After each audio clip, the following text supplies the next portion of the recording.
Nagpumirto ako. Pagdating sa Irawan, tumirik ito, hindi na mag-andar. Pinahila ko na lang pupunta dito sa shop.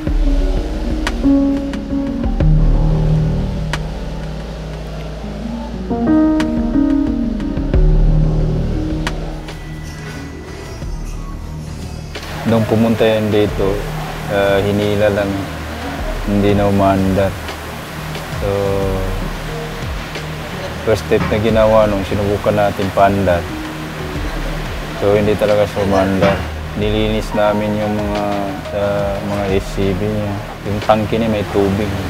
So, binaba rin natin ang tangke nito. So, hanggang sa dinala na sa calibration din yung injector, yung tatlo daw stuck up na. Kaya nung kinabit ulit ito, palyado. Nag-check engine siya, palyado siya. Mahina rin ang hatak. Talagang wala siyang andar. Ngayon, ang first step, si Chief Darwin na nag-diagnose, ginawa niya, nilinis niya yung SCV, common rail, pressure sensor, palit ng filter, check nung nakita marumi yung fuel, so pinababa yung tangke. Nung pinababa yung tangke, pinalinis na rin yung injector, pinakalibrate. Yun, umokay siya, napaandar. Ano na yung tawag? Injector po? Injector. Wala yan ba responsibilidad nga mangyari nga nang hina ang makina? Manghina, kaya po tayo subukan po namin takbo. Oo. Parang subukan po. 9 years. Siya napapalit sa tangke. Naipon na yun doon nahigop na yung mga fuel.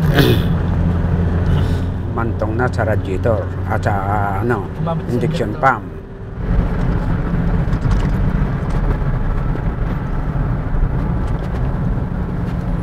Mamaya sa balik tayo ng chef, may silipin pa ako isa.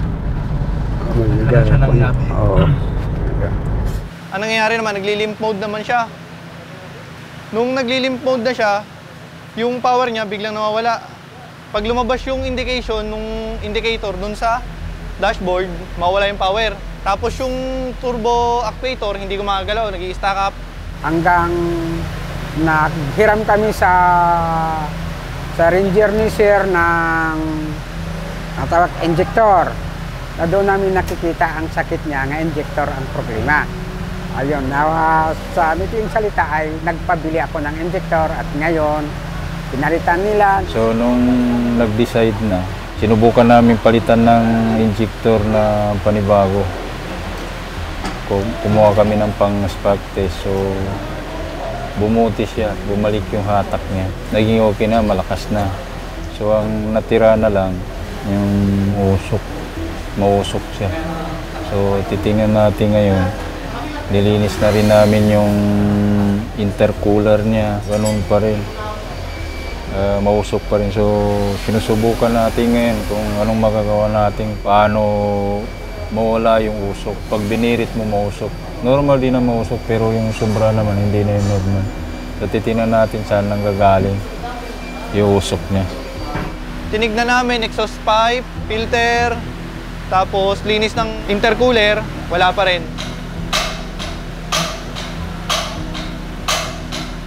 Yun, nagkaroon naman ng problema, medyo mausok siya.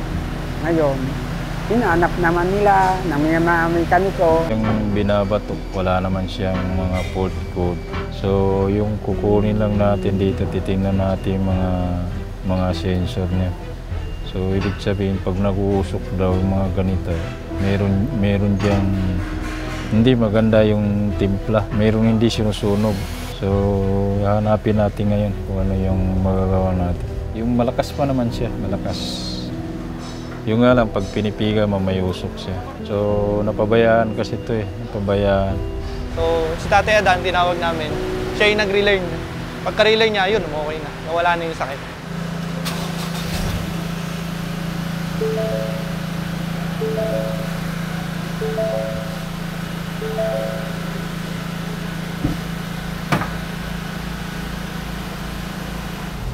Sarap yung hatak nito.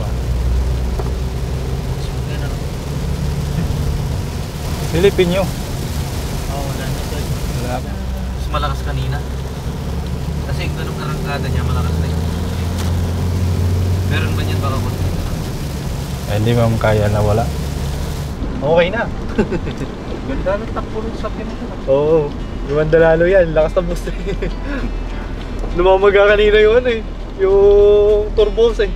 Nung ano, narinig. Ito pang takbo siguro si sir.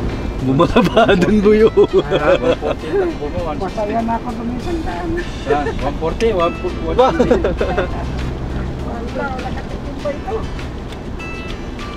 Sa kanina doon, pag-atras ka kanina, pag-atras ka agad, usok siya. Ngayon, wala na.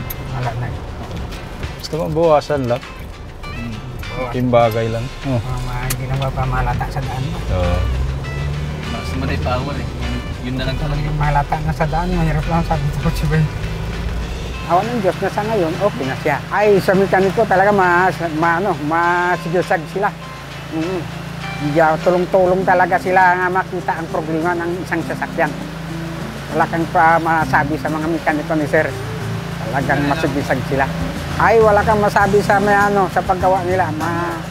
Malinis ang pagkagawa. Magagaling silang mekaniko. Sulit ang pagpagawa, sulit. Go hit Mr. Garay.